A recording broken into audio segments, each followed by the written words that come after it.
ziua! Mă bucur că ne-am întâlnit astăzi. Suntem în librăria Universității Babeș-Bolyai și discutăm despre volumul lansat România în 50 de povești. Suntem astăzi alături de doamna profesoară Cristina Gogâță, care ne va vorbi despre acest volum. Ne-ar face plăcere să aflăm cine sunt autoarele. Mă numesc Cristina Gogâță, sunt profesoară de limba română ca limba străină în cadrul Universității de Medicină și Farmacie Iuliu Hațeganu. Predau acolo din 2009, deci deja de 12 ani de zile. Înainte am fost profesoară în preuniversitar, profesoară de limba și literatura română pentru 7 ani.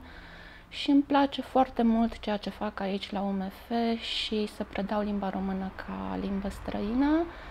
Îmi plac limbile străine în general și pot spune că dacă m-aș întâlni cu peștișorul de aur, i-aș cere să mă învețe toate limbile de pe această planetă. Ce v-a determinat să scrieți acest volum? Ideea nu a fost a mea, dar mi-a plăcut foarte mult și cred că e foarte important să avem o astfel de carte pe piață pentru că nu există. Ea vine să acopere un gol și studenții ne întreabă în permanență cum își pot îmbunătăți fluența, ce pot să citească. Noi îi îndreptăm evident spre literatura pentru copii, dar e foarte dificilă pentru ei. Așa că această carte a fost gândită special pentru studenții care învață limba română ca limbă străină și a fost scrisă într-un limbaj contemporan și adaptat nevoilor lor de comunicare. Dacă ar fi să vă descrieți cartea într-un singur cuvânt, care ar fi acela?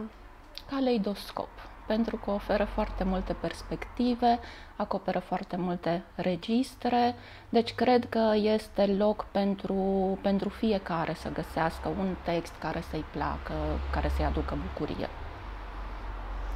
Ce v-ați dori să știe studenții străini care învață limba română despre aceasta?